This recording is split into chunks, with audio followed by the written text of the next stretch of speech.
Bismillahirrahmanirrahim. Assalamualaikum warahmatullahi wabarakatuh. Alhamdulillah, innal hamdalillah nahmaduhu wa nasta'inuhu wa nastaghfiruh wa na'udzu billahi min syururi anfusina wa min sayyiati a'malina may yahdihillahu fala mudhillalah wa may yudlil fala hadiyalah. Amma ba'du. Hadirin jamaah Masjid Agung Sunda Kelapa yang sama-sama dimuliakan Allah Subhanahu wa taala.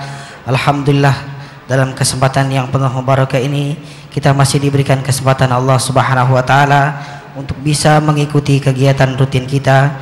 Yang pertama, kewajiban kita menunaikan ibadah salat maghrib berjamaah, dan dilanjutkan tadi kita membaca bersama pembacaan surat Al-Yasin yang langsung dipimpin tadi oleh Syekh Muhammad Ali Jabir.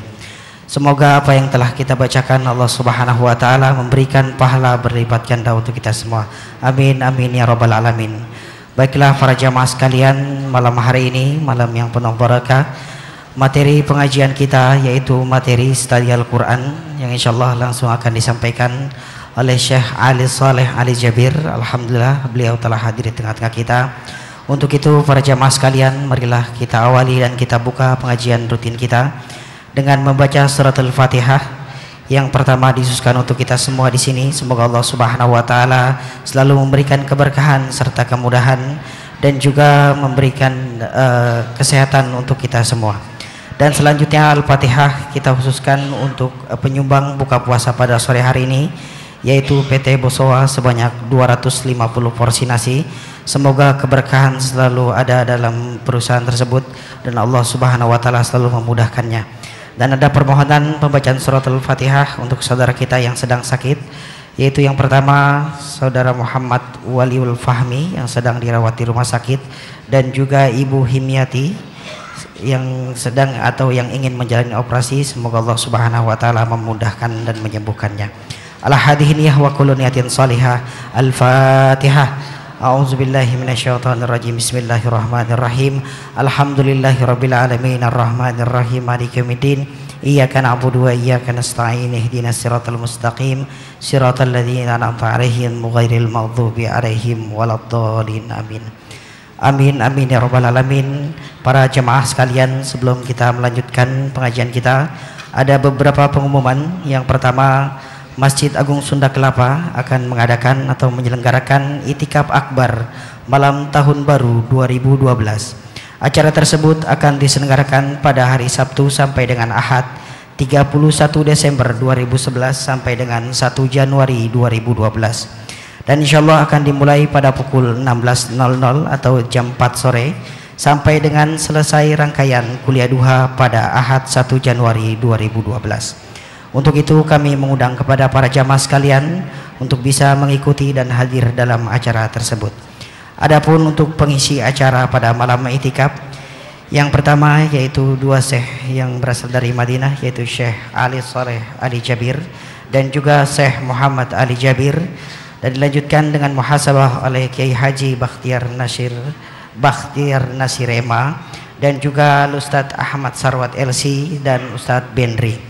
Dan dilanjutkan dengan ceramah kuliah duha, insyaallah akan disampaikan oleh Ustadz Haji Husain Hamid Alatas MA.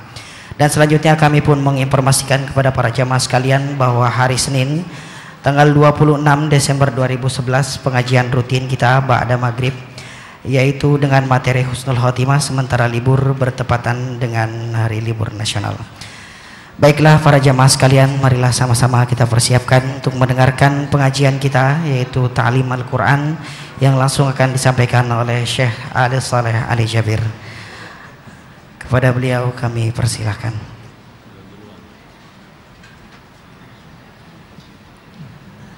Bismillahirrahmanirrahim. Assalamualaikum warahmatullahi wabarakatuh.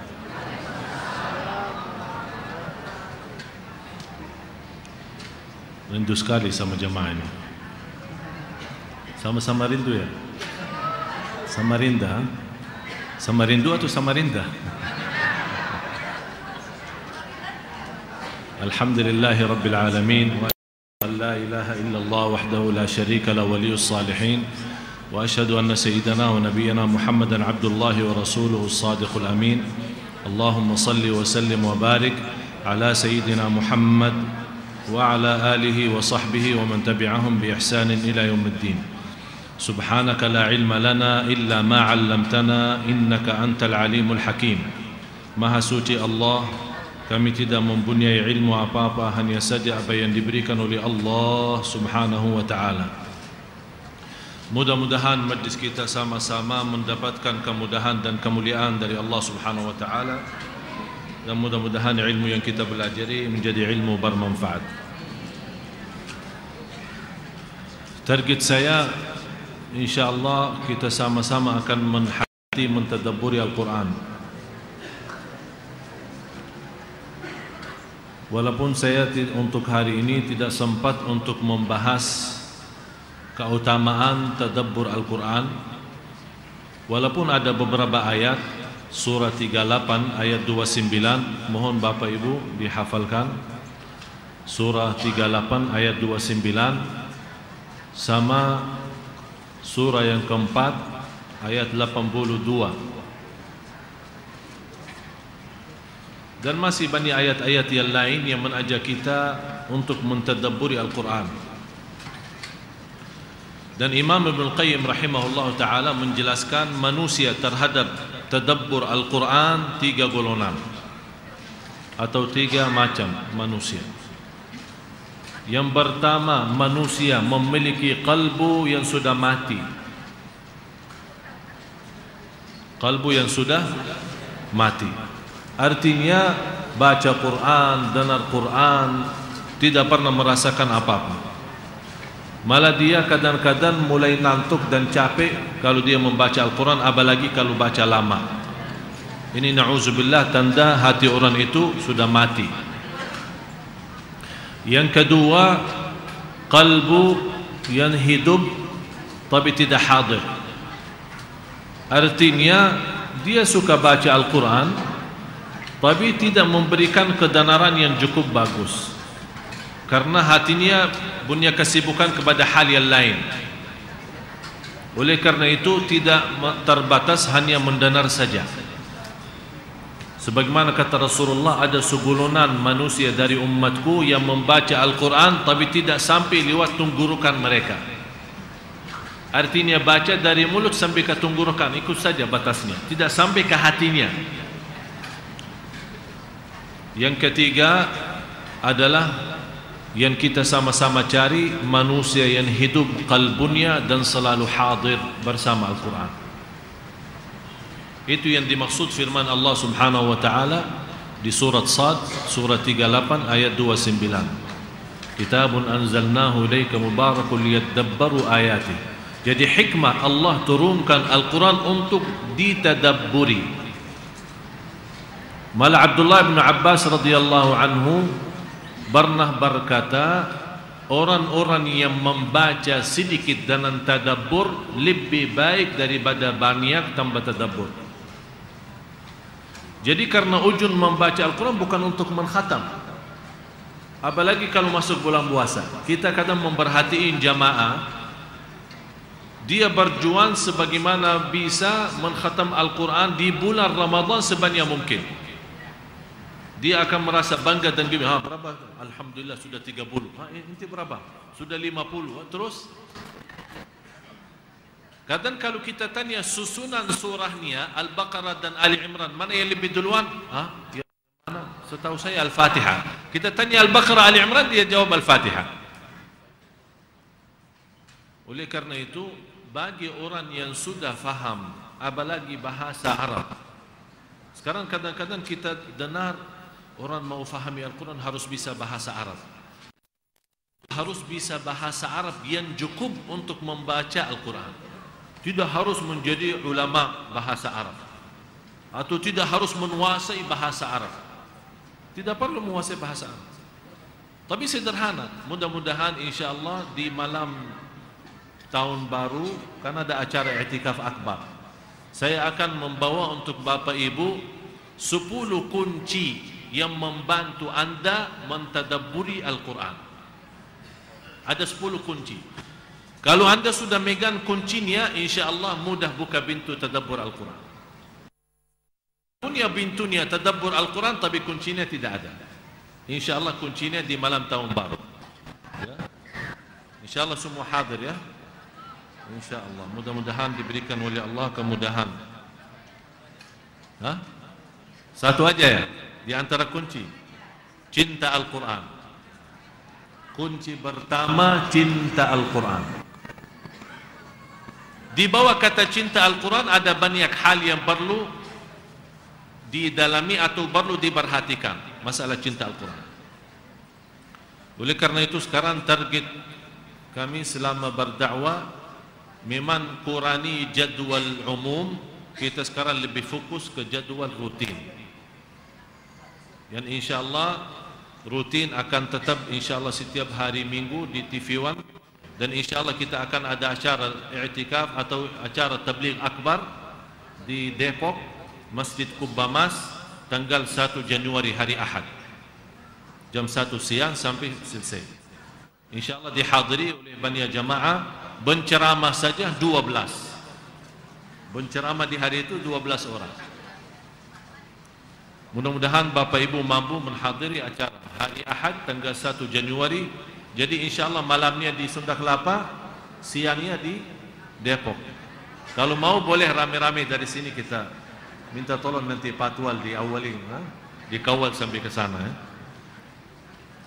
Dan insyaAllah rutin juga Sirah Nabawiyah di Darut Tauhid Bandung setiap bulan sekali.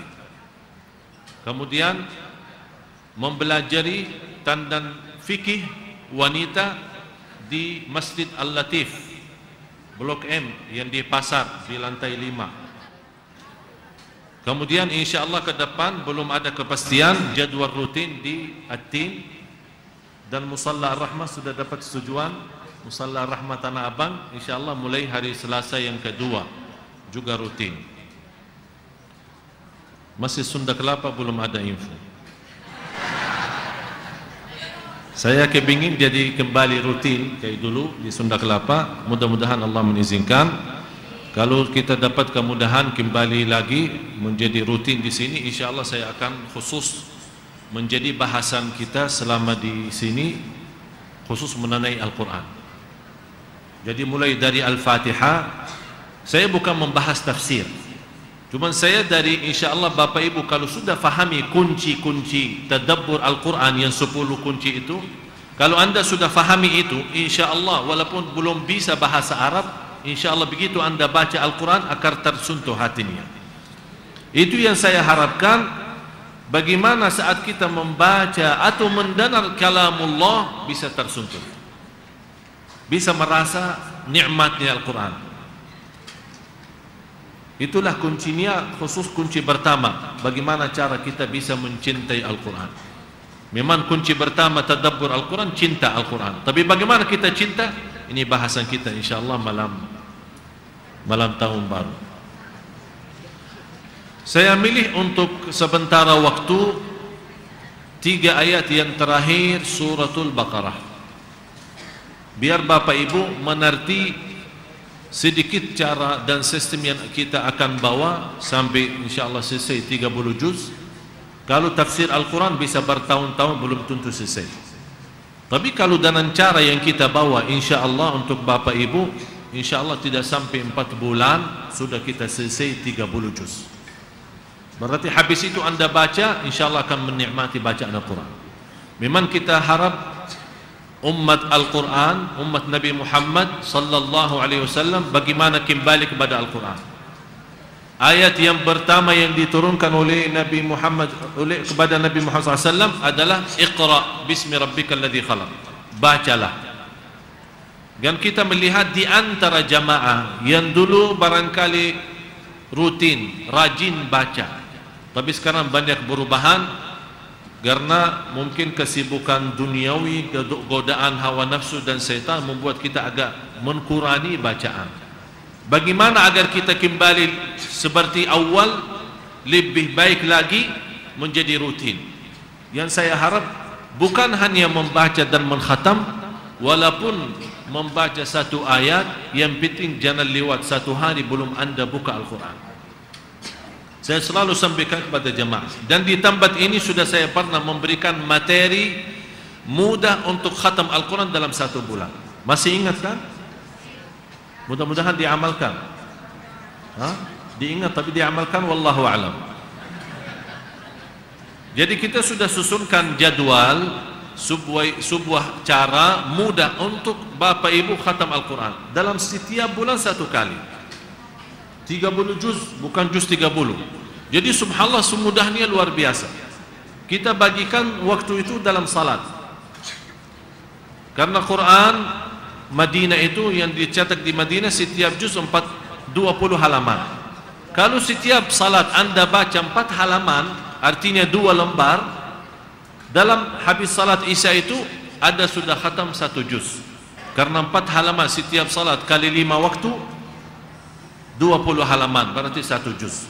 Kalau istiqamah, insyaallah dalam akhir bulan tanggal 30 sudah Anda khatam 30 juz. Dalam 1 tahun 12 kali, dan seterusnya. Coba bayangkan berapa juta kebaikan kita dapat dari 1 huruf saja.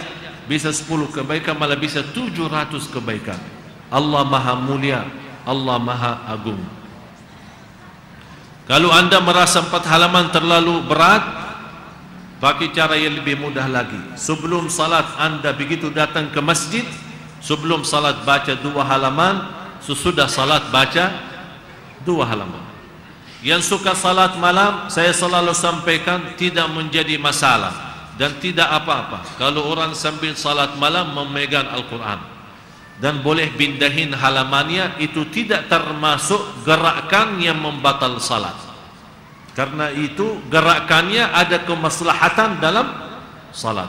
Yang dimaksud gerakan yang membatalkan salat yang tidak ada hubungan dengan salat, orang lihat jam, BBM, SMS, itu yang namanya gerakan. 3 kali batal salat.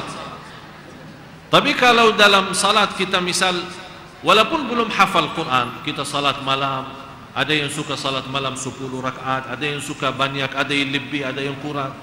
Kita bisa pasang Al-Quran. Kalau kita masih mampu melihat Quran kecil, bawa Quran kecil. Kalau belum mampu, bawa Al-Quran yang besar, yang bisa ditaruh di tempat yang agak tinggi, ya, biar sambil kita salat bisa baca. Kalau Anda ragu masalah pindahin halamannya dalam salat, ya udah, tidak apa-apa. Setiap rakaat 1 halaman. Rakaat yang kedua, halaman yang kedua. Begitu Anda salam, pindahin dulu, baru takbir.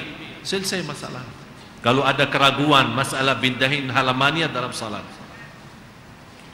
Dan banyak jamaah alhamdulillah yang saya terima info, ada beberapa ibu-ibu yang salat malam, dia khatam Al-Quran dalam salat malam. Malah ada di antara jamaah yang Masya Allah dalam 1 malam dia mampu mengkhatam 3 juz salat malam. Ini dalam salat, bukan di luar salat. Itu yang bagaimana cara kita semua, Bapak Ibu yang dimuliakan Allah, kita semua kembali mengagungkan Al-Quran kembali. Sebuah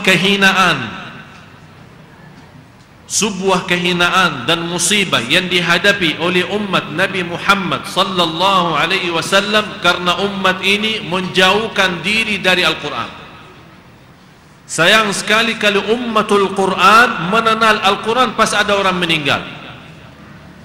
Sayang sekali kalau ummatul Quran yang diberikan oleh Allah sebuah mukjizat.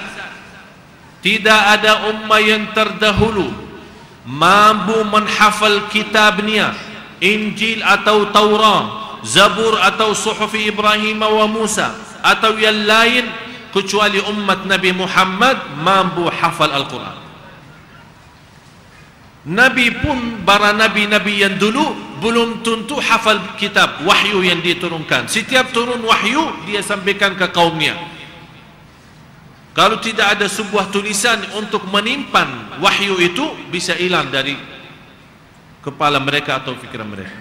Tapi kalau umat Nabi Muhammad diberikan keutamaan, malah ada yang 1 kali baca hafal. Orang buta huruf Bapak Ibu mampu hafal. Bukan hanya orang buta huruf mampu hafal. Ini salah satu mukjizat. Coba bayangkan di dunia ini siapa yang mampu hafal Injil atau Taurat. Yang saya bicara Injil Taurat yang asli, apalagi yang sekarang yang sudah dipalsukan bermacam-macam. Setiap satu percetakan beda tulisan. Seperti ada orang masuk Islam, orang Nasara. Bagaimana dia masuk Islam? Tertarik. Dia membawa Al-Quran, 15 bercetakan Al-Quran dari beberapa bermacam negara, dari negeri Arab, dari Indonesia, dari Malaysia, dari sana sini. Dia kumpulkan bercetakan 15 dari Pakistan, dari Mesir. Terus dia ambil bercetakan Injil dari bermacam negara, 15 juga. Terus dia megang satu ayat. Dia melihat dalam 15 bercetakan Al-Quran, ada Quran lama, ada Quran baru. Ada yang Quran malah umurnya sudah 100 tahun. Dia bandingkan 15 bercetakan. Terus di Injil juga sama. Di Al-Injil setiap bercetakan itu bukan hanya bercetakannya, setiap halamannya ada berubah. Azan ya. Azan dulu.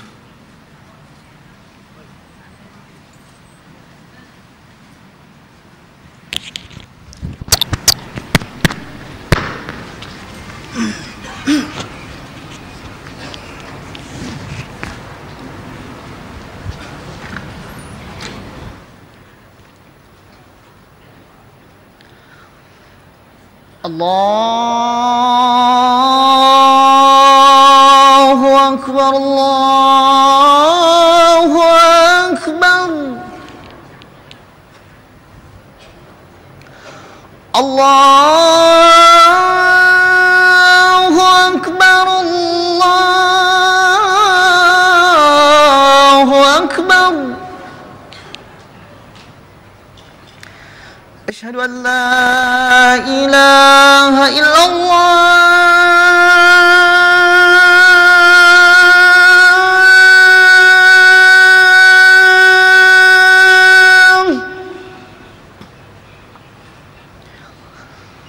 Asyhadu an la ilaha illallah.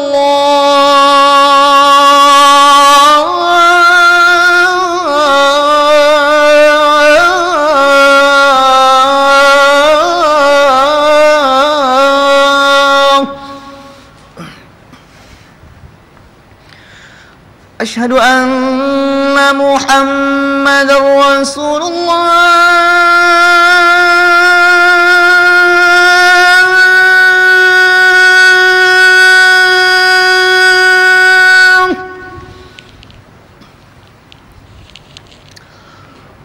Asyhadu anna Muhammadar Rasulullah.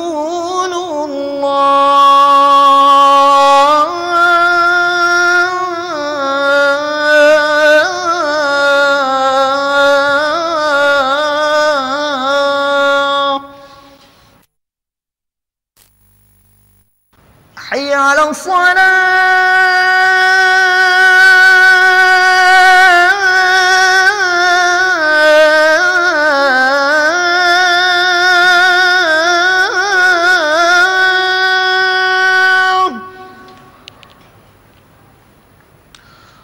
Hayya 'alas salah.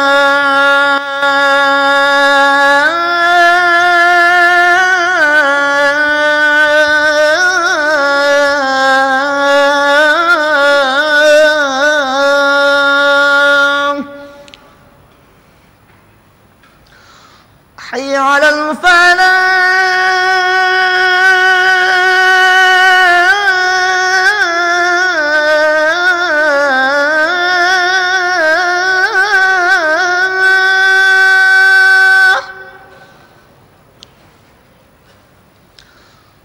Hayya 'alal falah.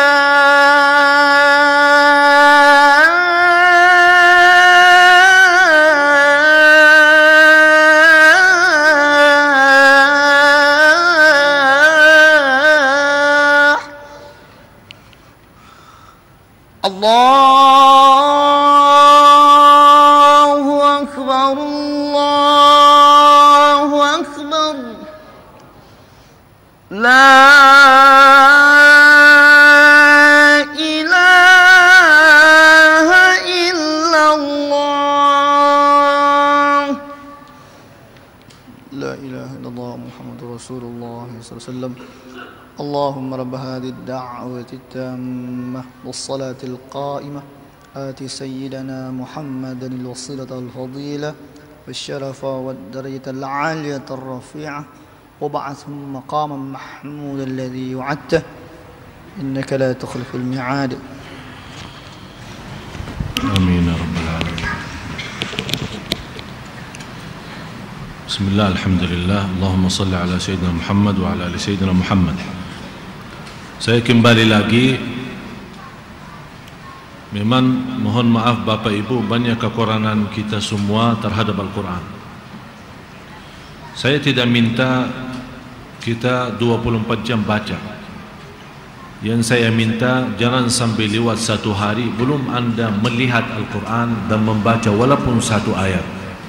Kalau memang malas sekali tidak mampu membaca satu juz dalam satu hari, 30 hari 30 juz, jangan sampai lewat satu hari belum anda membaca Al-Quran walaupun satu ayat. Kenapa? Karena alasannya ini kita ada sebuah hubungan antara kita sama Allah lewat Al-Quran.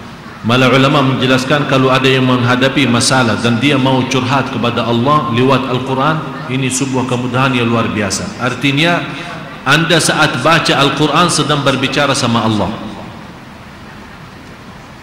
InsyaAllah malam tahun baru kita akan membahas tadabburi Al-Quran itu 10 kunci. Nanti akan Bapak Ibu akan memiliki wawasan yang cukup luar biasa terhadap Al-Quran. Ternyata Al-Quran punya banyak harta, banyak kemuliaan, banyak kemu'jizatan.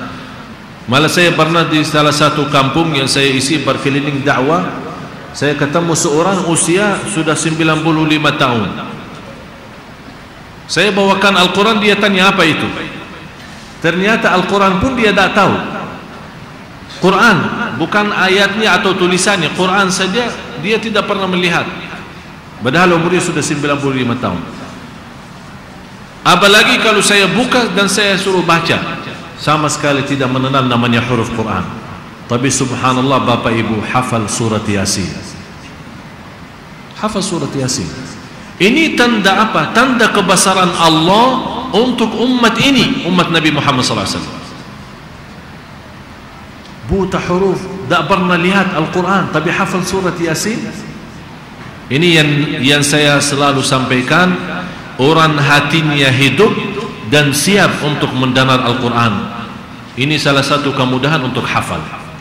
Tanpa kita sadari, karena kita sering mendengar, itu berbeda. Bapak Ibu kalau sering baca, apalagi kalau kita ada acara, kan biasa dimulai dengan baca Quran kan. Terus yang membawa acara itu disampaikan, wa idza quri'al Qur'anu fastami'u lahu wa ansitu la'allakum turhamun. Ada dua hal di sini. Istami'u wa ansitu. Ada Allah menyuruh kita mendengar. Bisa keluarin artinya belum?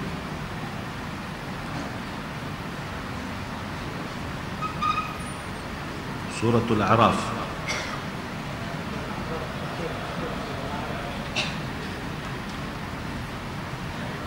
(205).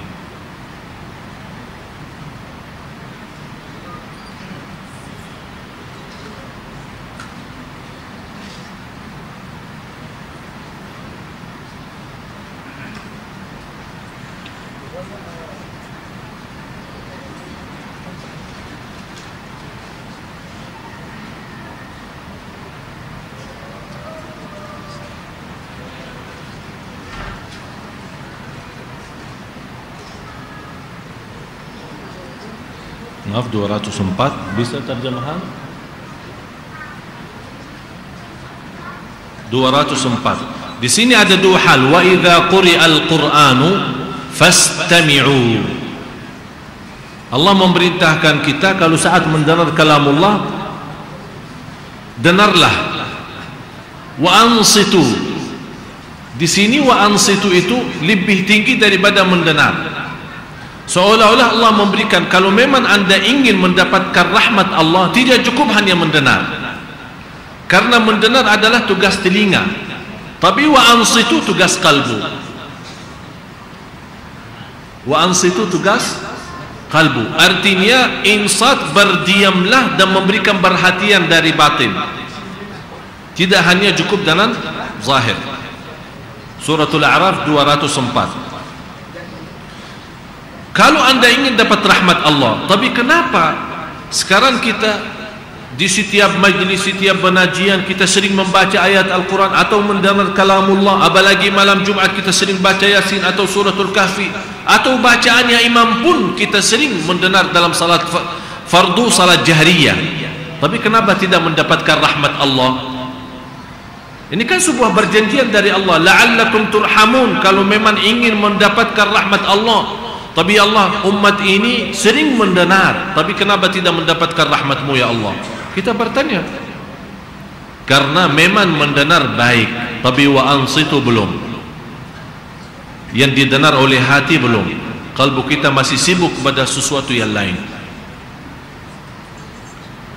Oleh anda baca atau mendengar, malah saya sarankan banyak jamaah untuk membaca Al-Quran harus terbiasa mendengar, jangan hanya baca saja, harus suka mendengar, karena inilah muncul sifat manusia. Sebagaimana tadi saya sampaikan, golongan manusia terhadap mendengar kalamullah tiga. Golongan manusia terhadap mendengar kalamullah tiga macam. Kalbu mati, sama sekali tidak bisa menghayati apa-apa. Dengar tidak dengar, tidak pernah merasakan. Malah justru kalau dia baca atau mendengar Al-Quran mulai ngantuk, capek. Bagi orang itu, Quran itu tidak bermanfaat sama sekali. Kalau dia sakit, membaca tidak akan sembuh. Walaupun dibacakan oleh seorang salih, orang taqwa, pun tidak ada gunanya dan manfaatnya. Sebagaimana ada kekuatan orang yang salih yang membaca Al-Quran, harus ada juga kekuatan orang yang sakit. Walaupun secara tenaga badan sakit, tidak ada kekuatan, tapi secara batin masih punya kekuatan. Iman, yakin, dan cinta Al-Quran. Ini yang membuat manfaatnya, obatnya Al-Quran. Karena Allah berfirman, qul huwa lilladzina amanu hudan wa shifa. Al-Quran bagi orang mukmin. Dan kita sama-sama belajar iman itu tempatnya di mana? Di kalbu. Berarti kalau kita mukmin tanpa di dalam kalbu kita tidak beriman, artinya hanya Islam saja belum beriman. Sebagaimana Allah menolak kata-kata orang Badui di zaman Rasul, langsung datang kepada Rasul, ya Rasulullah kami beriman. Allah turunkan ayat, bukan kalian beriman, baru Islam, belum beriman. Artinya Islam itu masih amalan secara zahir, batinnya belum masuk mendalami sambil campur aduk dalam hati kita, kalbu kita. Artinya sudah punya posisi dalam kalbu kita. Manusia yang kedua, kalbu yang hidup tapi belum siap, artinya mendengar tapi belum insat. Dengar cukup baik, suka baca, tapi kok tidak pernah menangis karena Al-Quran. Subhanallah, saya pernah melihat beberapa banyak orang salih, bukan hanya baca, kalau dia buka Al-Quran saja tidak bisa menahan diri menangis.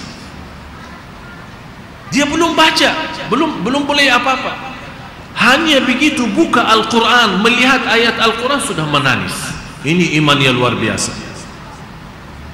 Malah ada seorang yang kita sering baca, Al-Fudail bin Iyad, sering dengar seorang salih, Al-Fudail bin Iyad, yang dianggap ahli tasawuf, seorang waliullah.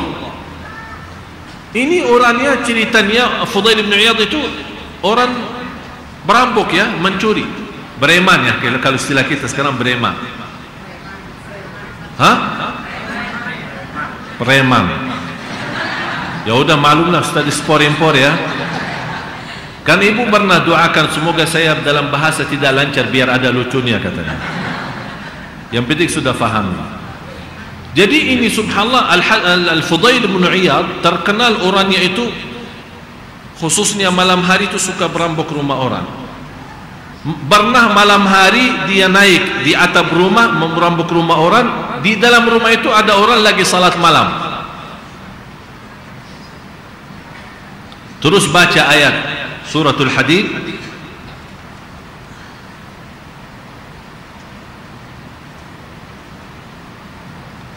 Alam ya'ni lil ladzina amanu an takhsha'a qulubuhum li dzikrillah wa ma nazala minal haqq.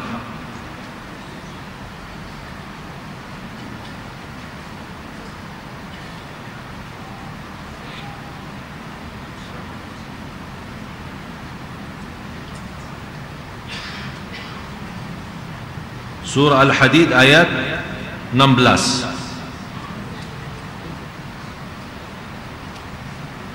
Ayat 16 surah 57. Tolong dituliskan surah 57 ayat 16. Ini orang yang preman ya, orang yang perampok yang sudah tidak tahu namanya Allah, tidak tahu namanya Islam atau iman. Dia mencari rizkinya saja jelas haram, menambil harta orang malam-malam hari dari rumahnya mereka. Satu ayat saja merubah menjadi waliullah. Jumpa perampok itu yang namanya orang penjahat, satu ayat saja jadi waliullah. Saat dia mendengar, apakah belum saatnya Anda mulai merasa takut kepada Allah Subhanahu wa taala? Di saat itu dia tidak jadi perampok, malah taubat. Dia langsung berkata, sudah saatnya, sudahlah saatnya, sudahlah saatnya. Dari saat itu sampai beliau wafat terkenal sebagai orang waliullah. Bapak Ibu jangan berfikir kalau orang mendengar kata waliullah berarti lahir dari hari kelahirannya sudah waliullah. Tidak. Dan selalu saya sampaikan, rubba ma'siyatin adkhalatil jannah wa rubba ta'atin adkhalatil nar. Barangkali satu maksiat membawa kita ke surga dan bisa jadi taat membawa kita ke neraka. Kok bisa begitu? Yang kita sama-sama tahu orang taat masuk surga, orang bermaksiat masuk. Tapi ini terbalik. Ini terbalik. Maksiat masuk surga. Bukan berarti Bapak Ibu saya ajak sekarang apalagi tahun baru kita sama-sama maksiat biar masuk surga. Bukan begitu. Tapi maksiat menantar ke surga. Orang itu seperti ini, Fudail bin Iyad, yang dari gara-gara satu maksiat atau gara-gara dosa diingatkan kepada Allah dengan ayat, satu ayat saja.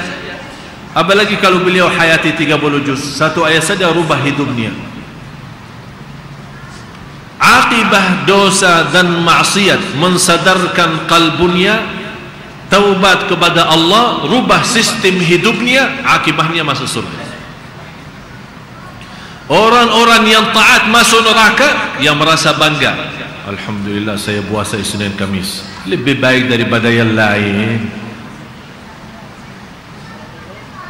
Saya silaturrahim, banyak orang keluarga saya sendiri tidak pernah silaturrahim.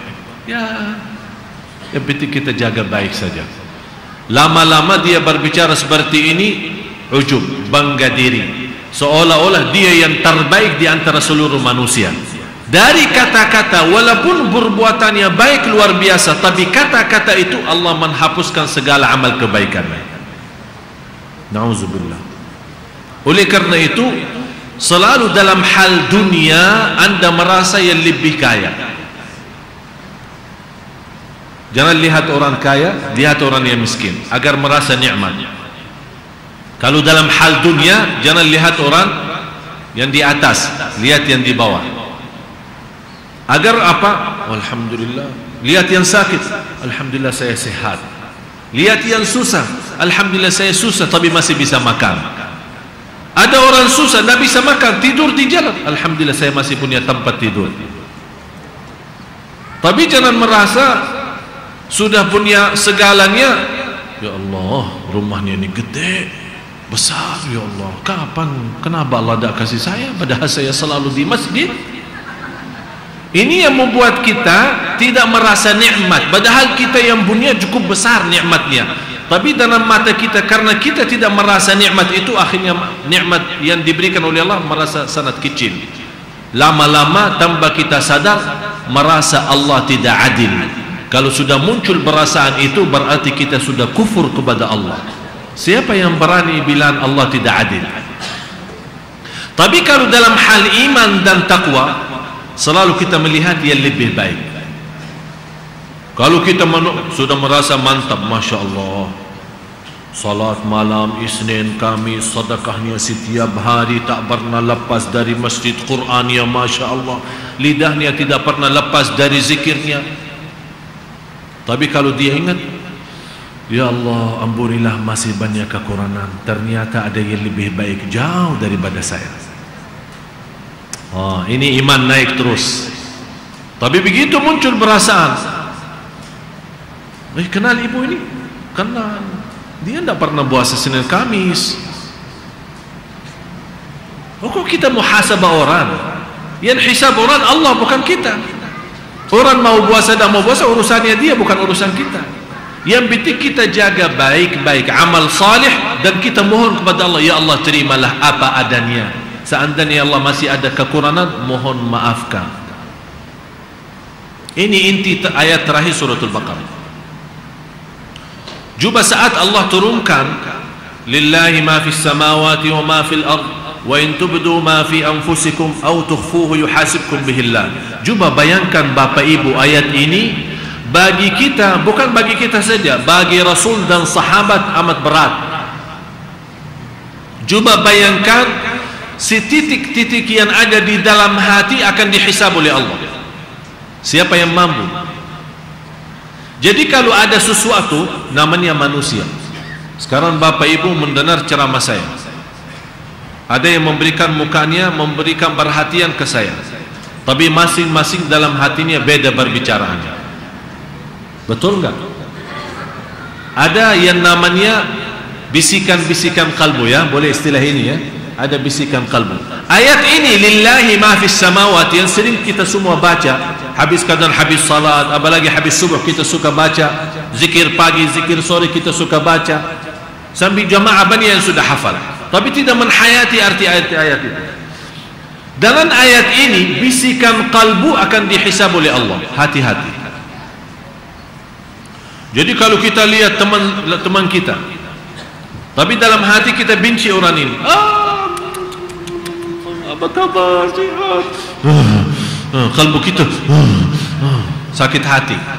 Tapi dari sisi muka, dari sisi lidah luar biasa. Sampai orang itu merasa, ya Allah, ini ternyata orang ini senang sama saya. Dia belum tahu bisikan kalbu kita apa.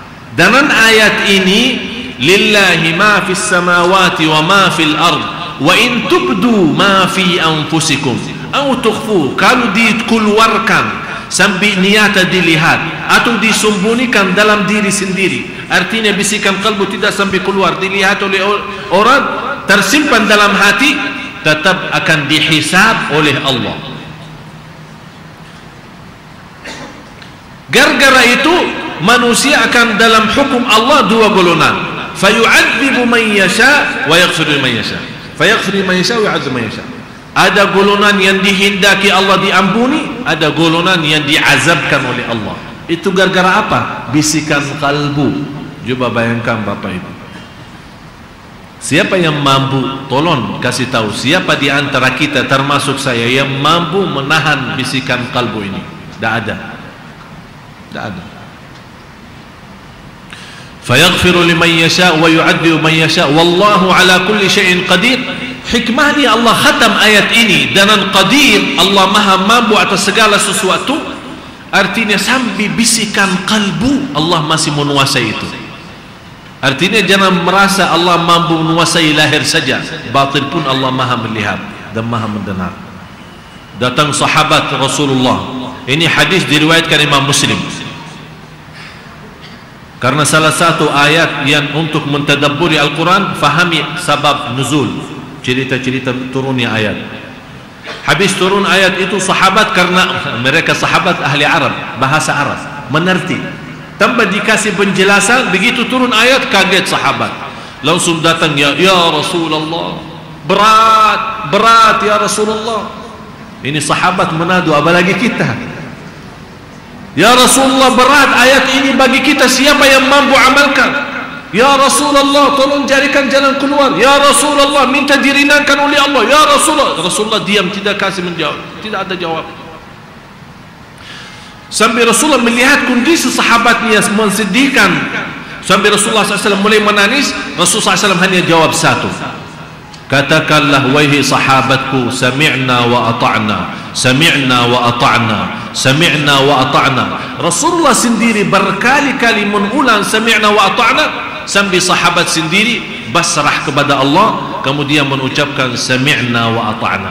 Turun ayat selanjutnya. Masya Allah, Quran ini luar biasa.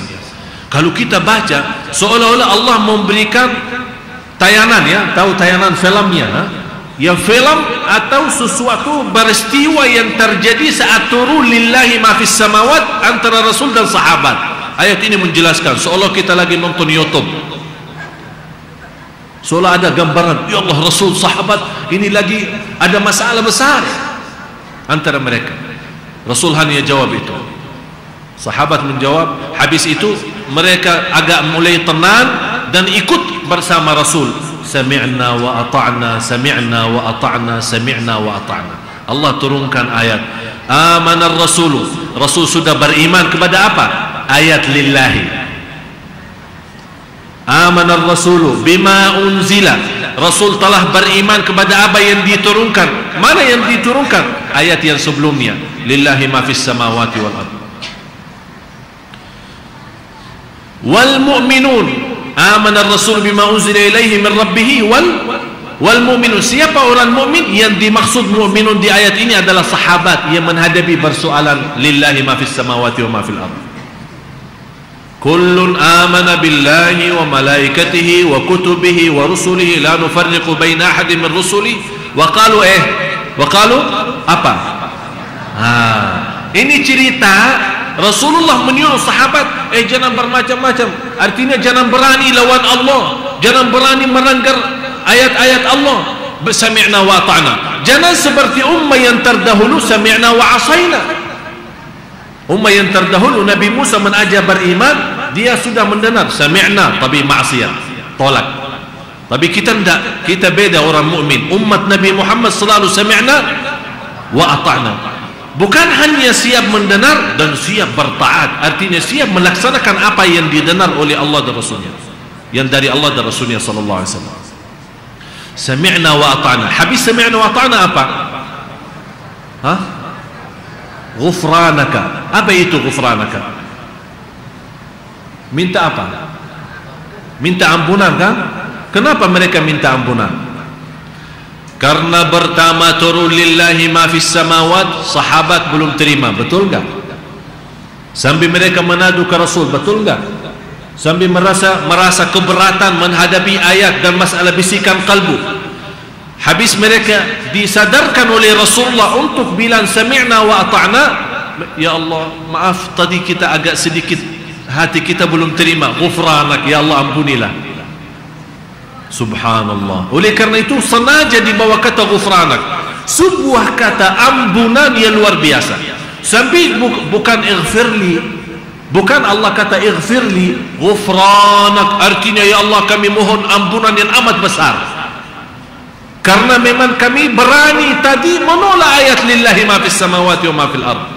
Ya Allah, ghufranak. Oleh karena itu ghufranak, kata ulama, darajat yang tertinggi dalam maghfirah, dalam ampunan. Jadi kalau anda berdoa, boleh saat Rabbi ghfirli, boleh sekali-kali ghufranak. Karena kata ghufranak itu sangat tinggi, memohon segala ampunan dari Allah. Wa ilaikal masir. Habis mereka sudah iman, sudah pasrah, sudah diampuni Allah, Allah turunkan ayat yang selanjutnya yang menghapus hukum bisikan kalbu. Ini namanya kalau dalam ilmu Quran nasikh mansukh. Faham nasikh mansukh? Artinya ada satu ayat yang terhapus hukumnya dengan ayat yang selanjutnya. Artinya ayat ini walaupun tetap dibaca tapi hukumnya tidak berlaku. Faham? Tetap dibaca tapi hukumnya tidak berlaku. Kenapa ada ayat yang sudah terhapus hukumnya tapi tetap dalam tulisan Al-Quran? Memang ada sebenarnya ada ayat yang lain yang pertama turun dalam Al-Quran, tapi ada ayat yang menghapus akhirnya dikeluarkan dari Al-Quran. Ada perubahan sebelum selesai sempurna wahyu. Tapi kenapa ayat ini dibiarkan padahal sudah terhapus hukumnya tidak berlaku? akan Allah, agar kita sama-sama mempelajari dan bisa tahu rahmat Allah sebesar apa. Di situ Allah tunjukkan rahmatnya dan kasih sayangnya kepada umat Nabi Muhammad sallallahu alaihi wasallam. Kalau ayat ini memang terhapus hukumnya dan dibuang dari tulisan Al-Quran, tidak dituliskan, mana kita bisa melihat rahmat Allah? Bagaimana bisa lihat? Tapi sekarang sudah lihat. Habis itu, la yukallifullahu nafsan illa wus'aha.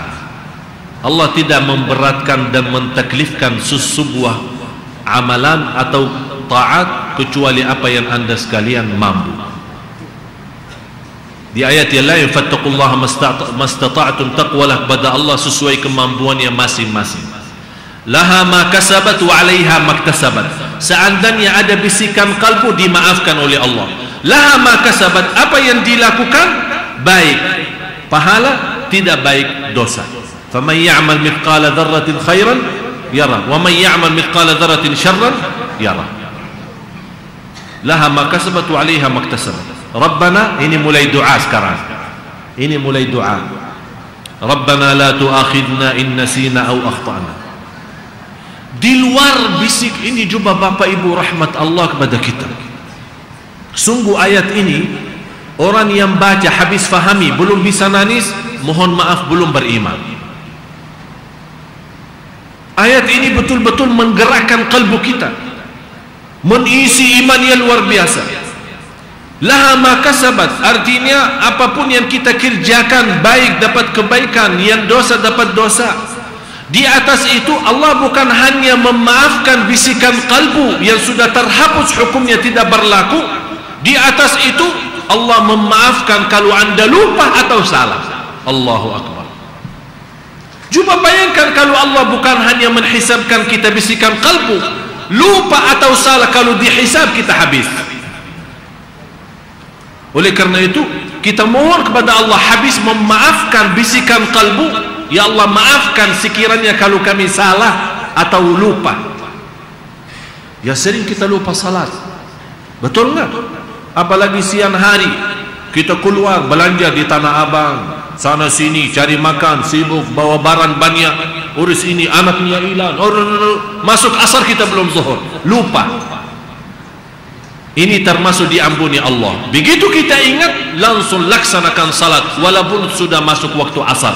Boleh langsung salat zuhur, kemudian salat asar. Rabbana la tu'akhidna in nasina aw akhtana. Rabbana wa la tahmil alaina isran. Ya Allah, kami mohon tidak ada sesuatu yang memberatkanlah kami.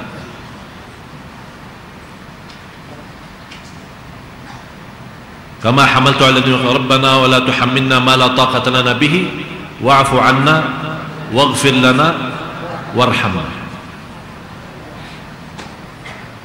Indahnya terakhir saya akhiri sampai jam 8. Bagi bahasa Indonesia sama bahasa Arab, agar saya tidak punya uzur lagi. Tidak ada alasan lagi untuk lebih dari jam 8, karena sudah bahasa Indonesia sama bahasa Arab. Masya Allah, pintar juga orangnya. Tinggal bahasa Inggris ya. Tapi saya akhiri itu di sini, di akhir ayat ini ada wa'fu anna waghfir lana warhamna. Kenapa? Bapak Ibu harus kita fahami, dalam Al-Quran tidak ada main-main. Tidak ada main-main. Afu dan maghfirah bedanya sangat jauh. Oleh karena itu disunnahkan doa yang sebanyak-banyak di malam Lailatul Qadar. Allahumma innaka afuwun tuhibbul afwa fa'fu anni. Afu itu lebih tinggi daripada maghfirah. Maghfirah ampunan. Afu diampuni Allah dan terhapus dari buku amal. Diampuni Allah, afu dimaafkan Allah dan terhapus dari buku amal. Kalau maghfirah diampuni Allah tapi tetap ditulis di buku amal. Bisa nanti di hari kiamat wallahu alam apakah diampuni atau disiksa atau dihukum nanti urusan lain. Tapi di buku amal ditunjukkan. Sudah nanti lihat malam ini tanggal ini sudah berbuat macam-macam ini ya, ditunjukkan oleh Allah.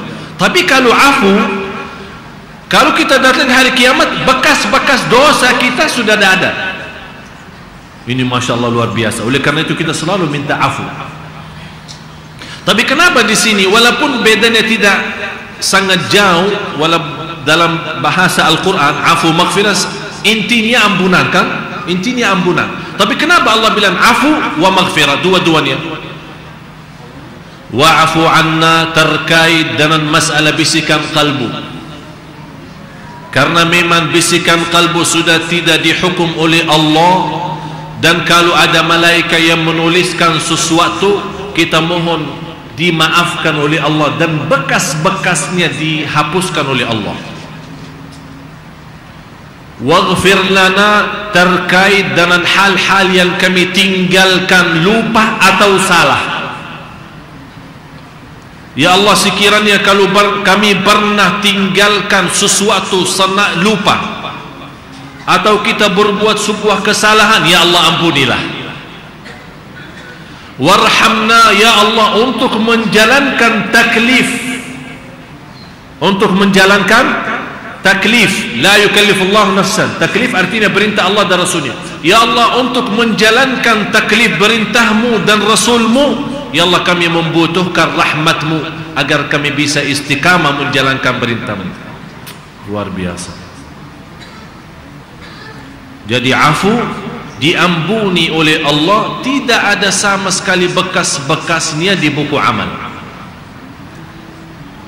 Di maghfirah waghfir lana diampuni Allah subhanahu wa ta'ala, tapi masih ada bekasnya di buku amal. Warhamna, kita selalu mohon rahmat dari Allah agar tetap kita bisa memperjuangkan agama dan beribadah secara istiqamah. Karena tanpa rahmat dari Allah, memang kita semua tidak bisa berbuat apa-apa. Wa'afu anna waghfir lana warhamna. Oleh karena itu ayat ini saat turun dan sahabat Rasul dan sahabat membaca, Allah sendiri menjawab. Saat mereka membaca Rabbana la tu'akhidna in nasina aw akhtana, Allah jawab na'am. Allah jawab, udah saya kasih. Wala tahmil alaina isran kama hamaltahu ala alladhina min qablina, Allah jawab na'am, saya kasih. Wala tuhammilna ma la taqata lana bihi, na'am, saya kasih. Wa'fu anna waghfir lana warhamna, na'am, saya kasih. Oleh karena itu ayat ini khusus sama suratul Fatihah. Ulama menjelaskan kalau ada yang mau berbicara langsung sama Allah dan Allah jawab saat kita baca Al-Fatihah sama 3 ayat suratul Baqarah. Oleh karena itu disunnahkan kalau anda baca ada berhenti sebentar, seolah-olah Allah jawab juga. Kita baca Allah jawab. Termasuk suratul Fatihah, setiap ayat kita berhenti karena Allah lagi jawab kita. Alhamdulillahi Rabbil Alamin, Allah jawab. Hambaku telah memujiku. Ar-Rahmanir Rahim, Allah jawab. Hambaku telah mengagungkanku. Oleh karena itu disunnahkan sebagaimana kata Siti Aisyah, Rasulullah kalau baca Al-Fatihah setiap ayat berhenti. Termasuk akhir suratul Baqarah, kalau anda baca Rabbana la tu'akhidna in nasina aw akhtana, Allah jawab, aku berikan. Rabbana wala tahmil alaina, dan seterusnya. Setiap ini hayati, rasakan nikmatnya Al-Quran. Inilah seperti ini. Seperti juga Rasulullah kalau setiap baca ayat seperti ini memohon, berhenti dan memohon kepada Allah, terutama salat malam. Rasulullah SAW di riwayat Muslim pernah salat malam 100 rakaat dalam 100 ayat dalam satu rakaat, 100 ayat dalam satu rakaat. Tapi coba bayangkan Bapak Ibu, setiap ayat yang berbunyi surga Rasulullah berhenti, ya Allah surgamu. Ada ayat bahas neraka, Rasulullah berhenti, ya Allah jauhkan dari neraka. Ini cara salat malam yang insyaAllah kita akan bahas bagaimana cara Rasulullah mentadabburi Al-Quran dalam salat dan di luar salat, dalam salat dan di luar syarat agar kita bisa dan mampu, walaupun tidak bisa sempurna seperti Rasul, paling tidak 10% lah. Mudah-mudahan insyaAllah bermanfaat. Terima kasih atas perhatiannya. Mohon maaf kurang lebihnya. Untuk segala kegiatan kami, jadwal atau ceramah atau undangan, kami terima. Alhamdulillah, di mana saja ada undangan kami terima. Saya sering mendengar info kalau yang mau undang Syekh harus bayar 13 juta katanya. Ya, alhamdulillah hal itu tidak benar. Di mana orang yang mau undang kami siap selama masih ada kesempatan dan kosong. Oleh karena itu semua jadwal kami terbuka, kita serahkan kepada jamaah lewat Facebook. Ali Spasi Jaber. Semua di sana ada. Mau ceramah di mana, rutin kita di mana, kegiatan kami semua ada. Jadi tidak ada alasan. Masalah bayar 13 juta kita tidak pernah meminta sama orang yang mengundang, harus kita tentukan. Kalau saya mau tentukan, ya kurang lebihnya 1 miliar. 13 juta bagi saya kecil. Ya, kita tidak pernah tentukan hal seperti ini. Jadi mohon info-info yang seperti ini jangan sembarangan terima, harus kita tabayyun, mencari yang benar. Mudah-mudahan apa yang saya sampaikan bermanfaat. Semoga yang hadir semua dapatkan ilmu yang bermanfaat, yang diberikan oleh Allah kekuatan lahir batin untuk menamalkan.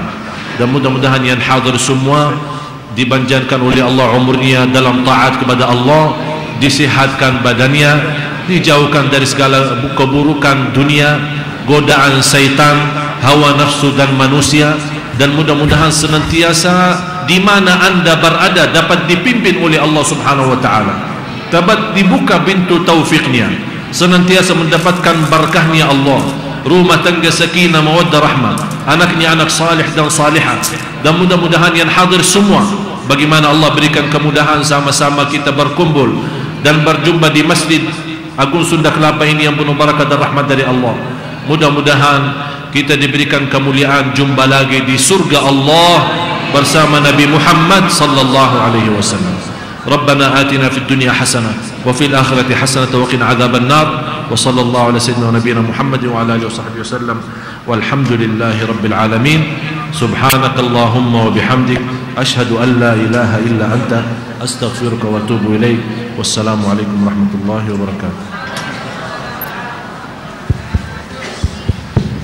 Baiklah, demikianlah para jamaah sekalian pengajian malam hari ini, semoga bermanfaat. Mari kita tutup majelis kita dengan membaca alhamdulillahirabbil alamin. Wassalamualaikum warahmatullahi wabarakatuh.